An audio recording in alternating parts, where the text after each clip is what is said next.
চারটে বল গড়িয়ে চারটে ঘুরন্ত বাস্কেটে বাঁধিয়ে 4 রকমের পুরস্কার জিততে প্রথমটা মিস।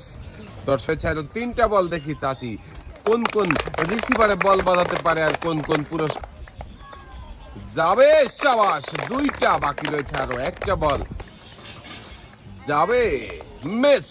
4টার মধ্যে 2টা মাত্র পুরস্কার, 2টা বল বাঁধিয়ে 2 রকমের পুরস্কার জিতেছেন আপনি। পুরস্কার বোর্ডে বল গড়িয়ে ঘুরন্ত বাস্কেটে বাঁধানোর এই মজার খেলায় দেখি আমাদের এই আপু কয়টা বল বাঁধাতে পারে। দ্বিতীয় বল মিস। রিসিভারে বাঁধবে নাকি বাহিরে চলে যাবে দেখা যাবে। মিস। বলটা কোন রিসিভারে বাঁধিয়ে কোন পুরস্কার জিততে পারবে কি? সাবাস, শেষের বল।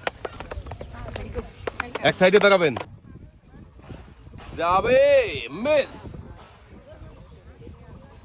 এবারে দেখি দ্বিতীয় বল যাবে, সাবাস, একটা বাকি রয়েছে, আরো 2টা বল রয়েছে বাঁধিয়ে আরো 2 রকমের পুরস্কার জিততে পারবেন। মিস করেন, যাবে, একটুর জন্য মিস হয়ে গেছে। এক সাইডে চলে যাবেন।